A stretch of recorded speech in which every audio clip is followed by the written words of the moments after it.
अखंड ज्योति नवंबर 2021। दीपोत्सव पर्व, दृष्टिकोण के परिवर्तन का पर्व।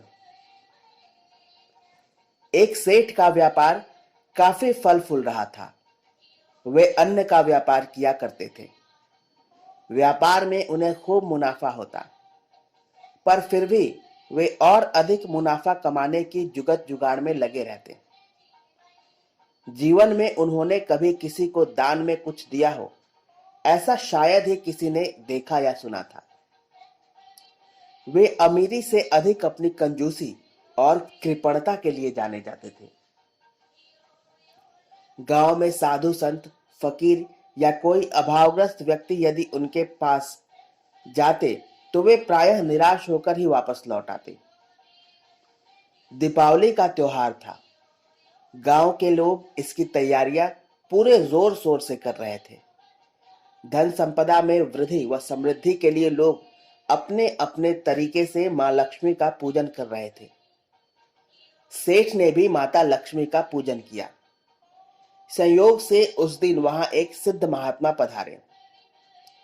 महात्मा जी के आगमन की खबर पूरे गांव में ही नहीं वरन आसपास के गांवों में भी फैल गई। गांव के मूर्धन्य लोगों ने उनके सत्संग की व्यवस्था की। हजारों लोग सत्संग हेतु वहां एकत्रित हुए। सेठ जी भी भीड़ देखकर वहां आ पहुंचे।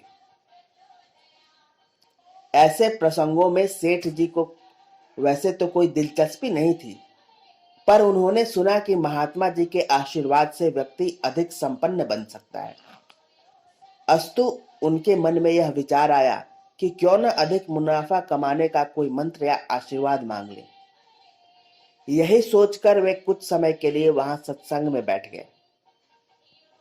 महात्मा जी लोगों को मानव जीवन की गरिमा समझाते हुए कह रहे थे कि 84 लाख योनियों में मनुष्य को ही सर्वश्रेष्ठ माना गया है, क्योंकि शुभ कर्मों के द्वारा वह सुखी जीवन जी सकता है और गुरु व भगवान की पूजा उपासना के द्वारा वह इसी जीवन में सद्गति प्राप्त कर सकता है।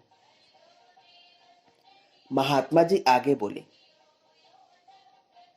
मनुष्य जीवन में ही व्यक्ति आत्म कल्याण, लोक कल्याण तथा भगवत प्राप्ति के लिए प्रयास पुरुषार्थ कर सकता है, क्योंकि अन्य योनियों में ऐसे कर्म कर पाना संभव नहीं है। पर यह दुर्भाग्य ही है कि मनुष्य जीवन पाकर भी अनेक व्यक्ति भगवत प्राप्ति के बजाय अपना सारा समय धन संपदा और भोग पदार्थों को अर्जित करने में ही बिता देते हैं। जब व्यक्ति इस संसार से जाता है तो उसे खाली हाथ ही जाना पड़ता है। उसके सभी सगे संबंधी, रिश्तेदार, धन संपदा सब यहीं छूट जाते हैं। वे बोले, जब अंत समय आ जाता है तो व्यक्ति यह सोचकर दुखी होता है कि मनुष्य जीवन निरर्थक चला गया और वह पश्चाताप व आत्मग्लानि से भरा इस संसार से विदा हो जाता है। इसके विपरीत जो ईश्वर की शाश्वतता को सदा ध्यान में रखते हैं और तदनुरूप जीवन जीते हैं, वे अपने शुभ कर्मों के कारण अपने जीवन को सुखी बनाते हैं और आत्म कल्याण के मार्ग को भी प्रशस्त करते हैं। ऐसे लोग इस संसार से जाते हुए भी अपनी आत्मा में परम आनंद की अनुभूति करते हैं और सद्गति को प्राप्त होते हैं। महात्मा जी ने कहा, ईश्वर सर्वव्यापी है, अस्तु वे हमारे प्रत्येक कर्म के साक्षी हैं। प्रेम से वे प्रकट होते हैं। जिसके हृदय में जैसी भक्ति और प्रीति होती है, प्रभु वहां उसके लिए सदा उसी रीति से प्रकट होते हैं। मानव जीवन की गरिमा पर प्रकाश डालने के पश्चात महात्मा जी कुछ देर के लिए मौन हुए थे कि तभी सेठ बोल पड़े, महात्मा जी, आपने मानव जीवन के ऊपर तो बड़ा ही सुंदर प्रकाश डाला, पर आज मां लक्ष्मी की पूजा का दिन है। यदि आप उन्हें प्रसन्न करने का कोई उपाय बता सके तो आपकी बड़ी कृपा होगी। महात्मा जी सेठ के मनोभाव समझ गए। वह मुस्कुराते हुए बोले, शास्त्रों में लक्ष्मी पूजा के अनेक विधि विधान बताए गए हैं, पर मैं आपको माता लक्ष्मी को प्रसन्न करने का एक सरल उपाय बताता हूं। आप सभी जानते हैं कि लक्ष्मी जी समुद्र मंथन से निकली थी। यहाँ समुद्र मंथन पराक्रम, पुरुषार्थ का ही प्रतीक है। जो पराक्रम करता है, पुरुषार्थ करता है, उसके जीवन में लक्ष्मी जी अवश्य प्रकट होती हैं। माँ लक्ष्मी सदा विष्णु के साथ रहती हैं। वे भगवान विष्णु की पत्नी के रूप में जानी जाती हैं। पर क्या कभी आपने विचार किया कि जहां विष्णु है वहीं लक्ष्मी जी हैं? ऐसा क्यों है? कारण स्पष्ट करते हुए महात्मा जी स्वयं ही कहने लगे, ऐसा इसलिए है क्योंकि भगवान विष्णु इस जगत के पालन करता है। उनमें जगत के पालन, पोषण व कल्याण की भावना एवं प्रवृत्ति है। इसलिए उनके साथ लक्ष्मी जी अर्थात समृद्धि है। जिस व्यक्ति में परिवार, समाज, राष्ट्र, विश्व व संपूर्ण मानवता के कल्याण की भावना है, जिसमें स्वयं के साथ साथ औरों का पालन पोषण करने की प्रवृत्ति है, उसी व्यक्ति के जीवन में समृद्धि आती है, अर्थात मां लक्ष्मी आती है। यदि व्यक्ति में परहित की प्रवृत्ति है तो ऐसे व्यक्ति के जीवन में समृद्धि आती है, और जहां समृद्धि है वहीं सुख है, वहीं शांति है। पर यह समृद्धि भौतिक ही नहीं, आत्मिक भी है। महात्मा जी अपने आशय को स्पष्ट करते हुए बोले, जो लोग दान परोपकार में, दूसरों के पीड़ा निवारण में अपनी धन संपदा का सुनियोजन करते हैं, उनकी भौतिक व आत्मिक समृद्धि में अभिवृद्धि होती है।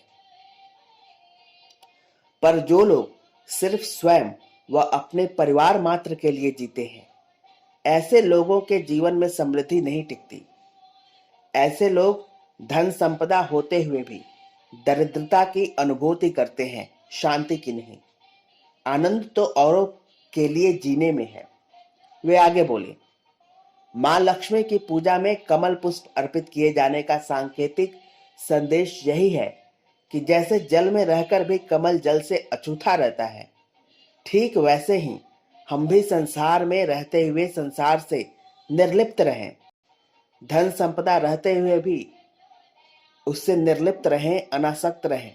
वैसे ही जैसे जल में कमल कीचड़ में खिलता है।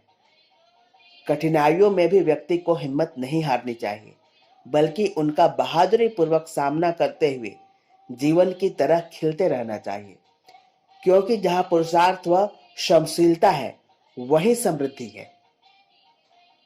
महात्मा जी ने कहा, कराग्रे वस्ते लक्ष्मी का अर्थ है कि हमारे हाथ के अग्रभाग में लक्ष्मी बसती है। हम अपने हाथ से पुरुषार्थ करें तो लक्ष्मी अवश्य आएंगी। यदि व्यक्ति में अकर्मण्यता, आलस्य, प्रमाद आदि प्रवृत्तियां हो तो उसके जीवन में समृद्धि आ ही नहीं सकती। दीपावली में मां लक्ष्मी के साथ ही श्री गणेश की पूजा का भी विधान है। श्री गणेश विवेक के प्रतीक हैं। जहां विवेक है वहीं समृद्धि है, और जहां समृद्धि है वहीं सुख और वहीं आनंद है। धन के अपव्यय से समृद्धि का नाश होता है। अस्तु, धन अर्जित करने के साथ साथ धन का व्यय करते समय भी व्यक्ति में विवेक का होना आवश्यक है, तभी उसके जीवन में समृद्धि टिक सकती है। दीपावली दीपों का पर्व है। घी के दिए जलाने के साथ साथ अपनी आत्मा में ज्ञान के दिए को भी हमें जलाना चाहिए। सेठ जी के प्रश्नोत्तर के साथ ही महात्मा जी ने अपनी वाणी को विराम दिया। महात्मा जी के संदेश को सुनकर वहां बैठे सभी लोग आत्ममंथन कर रहे थे। उनमें से लगभग प्रत्येक व्यक्ति को ऐसा लग रहा था मानो महात्मा जी ने उनकी आंखें खोल दी हों। धर्म, अध्यात्म, पूजा उपासना की ऐसी व्यवहारिक व्याख्या सुनकर सबके अंतःचक्षु खुल गए, और उसी दिन से सभी एक नई दृष्टि के साथ जीवन जीने का प्रयास पुरुषार्थ में लग गए, और देखते देखते उनका जीवन बदलने लगा। महात्मा जी की बातें सुनकर सेठ जी ने सोचा कि यदि महात्मा जी का यह सत्संग मुझे पहले प्राप्त हो गया होता तो आज मैं आत्मिक दृष्टि से भी संपन्न होता। मेरे जीवन के बहुमूल्य क्षण मात्र धन उपार्जन में ही बीत गए, पर आत्म कल्याण के विषय में मैंने न तो कभी विचार किया और न ही कुछ कर सका। उनकी आंखें पश्चाताप के आंसुओं से भर आईं और उन्होंने तत्क्षण श्रेष्ठ जीवन जीने का संकल्प किया। फिर वे ईमानदारी पूर्वक पुरुषार्थ करने लगे और नित्य भगवत भजन स्मरण ध्यान में समय लगाने लगे तथा संतों का सत्संग व स्वाध्याय भी करने लगे। धन संपदा की तो उन्हें कमी थी ही नहीं और अब वे अभावग्रस्त जरूरतमंद लोगों की मदद भी करने लगे। ऐसा करते करते उनके चित्त शुद्धि होने लगी। फलस्वरूप भौतिक प्रगति के साथ साथ उनकी आत्मिक आध्यात्मिक प्रगति भी होने लगी। उन्हें हर पल अपार शांति, उल्लास व आनंद की अनुभूति होने लगी। जो सेठ जी अपनी कृपणता व कंजूसी के लिए जाने जाते थे, वे अब अपनी उदारता व भगवत भक्ति के लिए जाने जाने लगे। सत्य ही है, जीवन दृष्टि बदलते ही सृष्टि बदल जाती है। दीपावली का पर्व हमारे दृष्टिकोण को बदलने का और उसे कल्याण के मार्ग पर नीरत करने का पर्व है। समाप्त।